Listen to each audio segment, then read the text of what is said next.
How's it going, everybody? This is BeatTheBush. Today is going to be a very special video because I've been wanting to do this video for a really long time, but I kept on delaying it because of the complexity of it. Today I'm going to teach you how to cut your own hair. Now, I started cutting my own hair with a little buzzer thing back in high school, and you do fades, and then sometime after college I decided to transition to somewhat longer hair. I feel like it fits me much better than like a buzz shaved with the fade on the side. Today all you need is a pair of hair cutting shears like this. It has a little special little angle thing at the end over here, so you're supposed to put your middle finger right in here and then you just go chip chop chop chop. Now, before attempting to do this, you probably have reservations about cutting your own hair. What if you mess up? What if you mess up so badly and you need to go to work with a really terrible haircut? There is some risk to cutting your own hair like this because back in high school, sometimes I did mess up and I'm like, oh my gosh, I messed up so badly. I ended up shaving just my whole head clean and then just waiting it for it to grow out a little bit. So it's very, very important to follow my advice here, to go slowly and not chop off everything and be very, very patient with yourself. This will take practice and maybe you might mess up even. So maybe you have to go into a haircut place and have them fix it somehow. Once you're able to do this, you're gonna be able to save, I don't know, $10, $20 every single month on this. And you don't have to waste your time going into a salon or a barber because this operation takes about half an hour to 1 hour. And if you go to a barber and then come back, it also takes about an hour. Now, let me first go through all the materials you need. You need 2 mirrors, of course. One bigger one and then one little one mounted on something. I have a tripod over here that it's mounted on so that you can have both of your hands free to cut your hair. And I can look into the mirror and look at that mirror over there. And what I see in this mirror is exactly what you see on this mirror over here. It's kind of mirror image. So you're gonna have to learn how to do things in the mirror image way when you're cutting the back of your head. You also want to cover your sink so that your hair does not fall into your sink and sort of back things up. I'm gonna line the floor with one of these right now. Now, typically I would be doing this in the bathroom. The bathroom mirror is gonna be pretty big, but then I do use this little portable mirror mounted on a tripod here. Other tools you might need is a little clipper thing like this so you can clip your hair in place, a comb, a little brush to brush off tiny little bits of hair off of your skin just so that you won't get all itchy. I have a shaver here because you want to shave off all those little fuzzy things. I don't know, I get little fuzzy hairs on the side, so you need to shave those off. This is a hair thinner, and generally I think people use this way more often than they should. People just go, oh, let me just thin this, thin this, thin this, and then before they know it, they thin an area way too much. The most you should ever use this hair thinning thing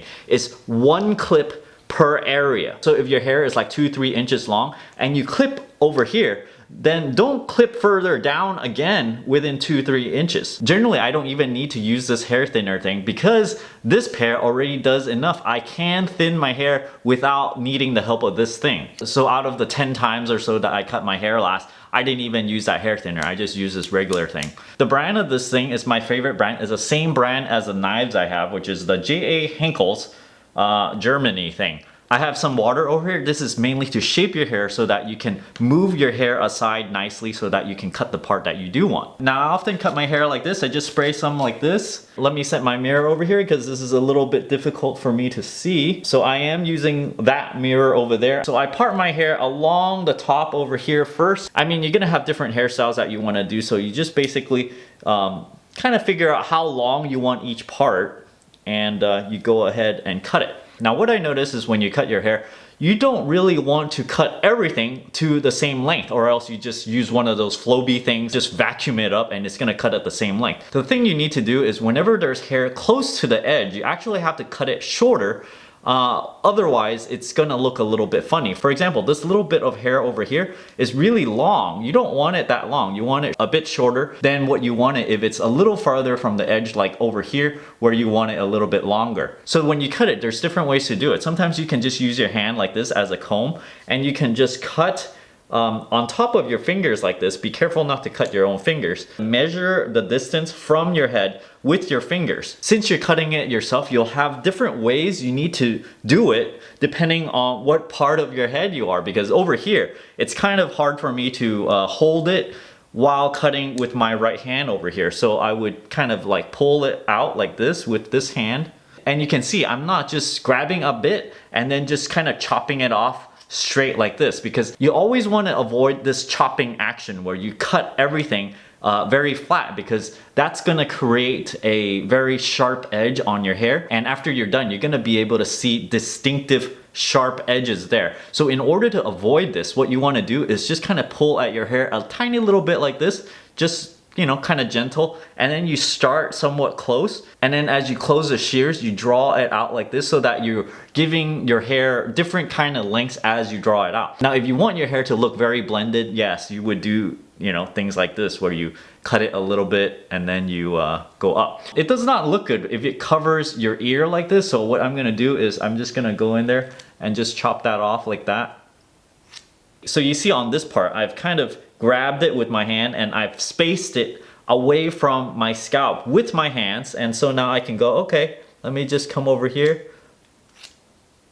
and just chop some of those off for now. So I'm kind of using my hand as a comb and I'm just kind of doing it multiple spots like this, and I'm not doing that you know, that fading motion right now, because over here in the back is not as important as on the side or the top. And kind of shave it a little bit over here and cut it all the way to this eye level here. I mean, if you like sideburns, then yeah, you can keep them long. Just basically, if you want it longer in certain areas, then you keep them longer in certain areas. For me, I'm going for, you know, what I always cut. Sometimes on the top I might leave longer, sometimes I might have shorter. It's just kind of depending on how I feel. But generally I like it medium length. So this is kind of like a rough draft of what the left side would look like.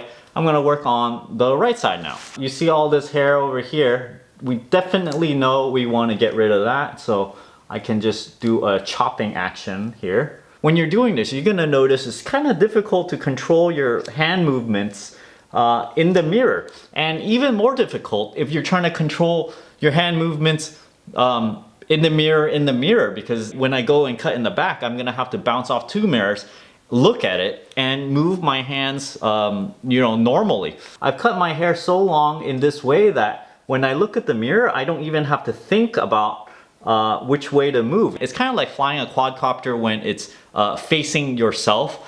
When you do it enough, it becomes instinctive, and yes, it's gonna be a little weird at first, so that's why it's gonna take some practice. As you're cutting your hair, you gotta make sure you don't have rogue little pieces of hair that's just one or two piece that's flying out. That's why I keep on combing my hair like this, and I'm just kind of pulling it out with my all my fingers like this. And if there's like one piece that's like, you know, just kind of dangling, you really need to go and get those and make sure they are not sticking out. One thing you have to watch out for is whenever you're cutting near your ear, you don't want to snip your ear. Your ear will bleed, and I've cut myself before like this before, but you know, lately I've been much more careful, so I don't cut my ear anymore. But you gotta really make sure you don't go and get your ear while you're doing this. So what I like to do in the beginning, of course, is just to give the side a initial cut like this.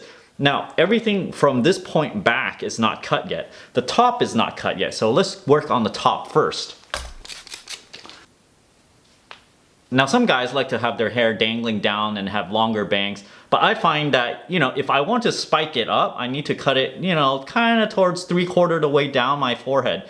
And when I spike it up, it'll just be fine. And definitely you don't want to cut it straight across like this. What I do is I just kind of cut it, you know, gradually.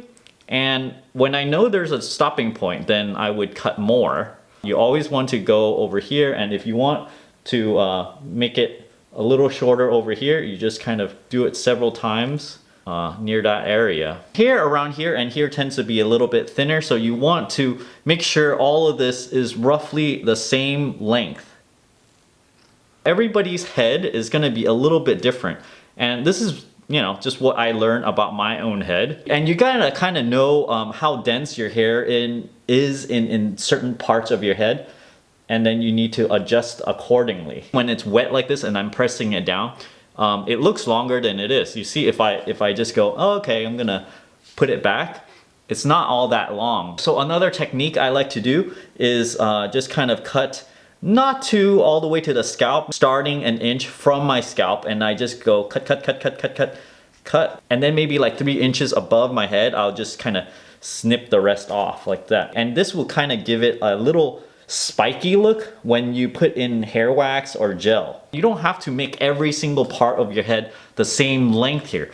Generally what I like to do is make you have bangs a little bit longer in the front. So the front is gonna have maybe, I don't know, like an inch longer than the back. And you just kind of work your way everywhere until you feel like, okay, all of it is about the same length here. It's a little bit long over here. Now, if you just kind of do this all over the place, you're gonna end up having some hair that are extremely long and other pieces that are not so long. So you gotta like kind of give a survey all around your head and go, okay, well, you know, this piece over here is too long, so you gotta make sure there's no extraneous pieces of hair that are just flying. So you gotta go, okay, you know, measure with your hand everywhere. You see right now, I think this side over here is about 1 centimeter longer. So I gotta go over here. You don't have to be super accurate over here. Roughly that length is good. And if you go to a Japanese bookstore, they have books where they kind of teach you, oh, how long you need certain parts of your head to be to have a certain look. So it's all about how the hair length changes depending on where on your head it is. And given a certain spot, how does it change in that certain spot? Because if you have a bunch of little hairs and then a bunch of medium and long hair all in the same spot, then you're gonna have this spiky look. The more you do that, the more spiky it'll look like. And you definitely do not want everything to be the same length, because then you're gonna have like a choppy, a kind of like a choppy look. That's why you hardly see me just go chop at one single spot. You see over here, I have a whole bunch of extraneous hairs just for no reason. So I'm gonna go and get those. And sometimes it might look a little bit too spiky, so you can just kind of, you know, chop off the little pieces at the end. In that case, you can chop them off because you're only cutting a few pieces of hair there in those cases.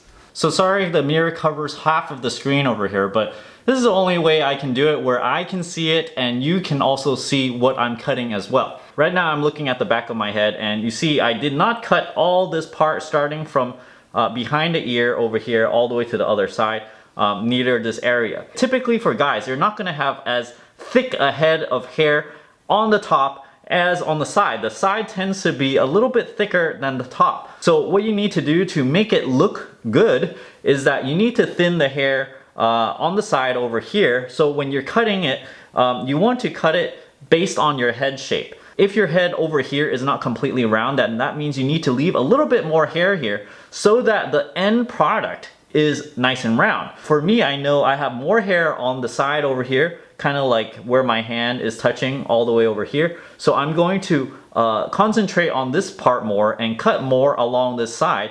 And I'm gonna go easy whenever I cut the stuff around this area. So now this is a bit awkward angle for me, but I know you're not supposed to go straight across like this, but there's a lot of hair here, so I make that an exception here. If you're just starting out over here, what you can do is just take a little bit at a time like this and just cut a little bit. Don't cut all the way through. Then come out a little bit, cut a little bit, then come out a little bit, cut a little bit. Then it's not gonna have this choppy look if you're not used to that. So right now what I'm doing is I'm just clipping my hair like this. See, I have one line of hair along my index finger and middle finger. And then I can basically just go, you know, cut a little bit above that. And if I just kind of go everywhere, eventually a lot of the hair is gonna be cut to that length. Now over here is behind my ear, so I'm gonna use my hand like this. I'm gonna, hopefully you guys can see too, like that. Now I'm not quite done yet. I have this thinning shear here. I guess I don't really need to use it, but I'm just gonna show you. If you're gonna use it, just kind of clip it once like this, and that's it. You don't wanna do any more than that. And the rest of the way, you're going to, you know, just do the way I did just now. And this is kind of like an art over here, because as you're cutting it, you gotta like step back and then go, you know what? Over here, It looks like too bushy over here, so I'm gonna cut it some more. Kind of like molding clay, so you're like, you know, this is a little bit too long over here. You step back and then kind of look at it again.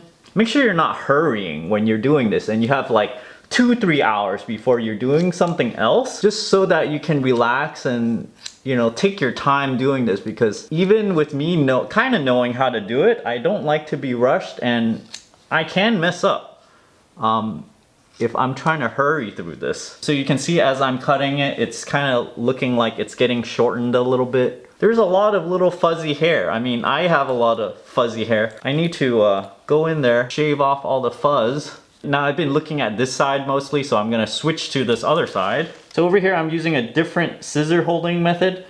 Instead of going like this, I flipped it around so I can cut this hair over here easily. You gotta check the bottom to see if it's kind of flat. You want it to be even. You wanna check that around this area, kind of like the crown area, it's roughly even, and I can see it's not too even right now. So I'm gonna trim that over there.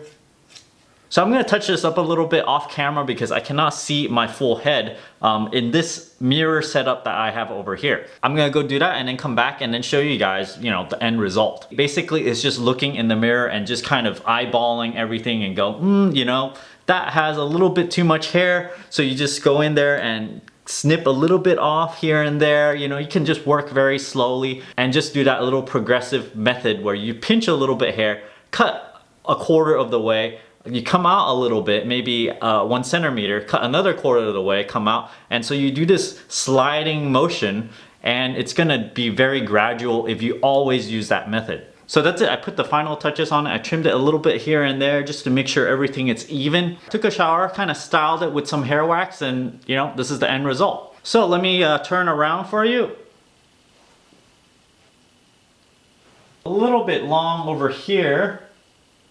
Generally, I notice around the ear here, it's really hard to cut because it's really hard to kind of wrap around and cut over here. So you gotta like push your ear down and cut around it. For me, this is good enough, and I hope doing this in front of the camera for you gives you the confidence to kind of try to cut your own hair. Just start little at first and, you know, see what you end up with. Now, the whole purpose of cutting your hair, of course, is that each time you cut your hair is around, I don't know, $10, $20, depending on where you go. I've been to places as expensive as $50 a haircut, and sometimes I walk out feeling not as good as when I cut my own hair because they always do something that's really weird that I personally disliked, and they didn't really warn me before they did it. All of this, of course, can save you anywhere from $100 to $500 every single year. If you're interested in supporting this channel, I have an Audible link down in the video description below where you can get a free audiobook, and if you don't like this audiobook or this service, you can cancel it before it expires and you can still keep this audiobook for life, and you can also help benefit this channel. I also have a Patreon over here where I give perks at different contribution levels, where recently I made an exclusive videos for the Diamond members. And as always, don't forget to subscribe to my channel over here and click that bell icon next to that subscribe button so that you get a new notification whenever I upload a brand new video. Thanks for watching.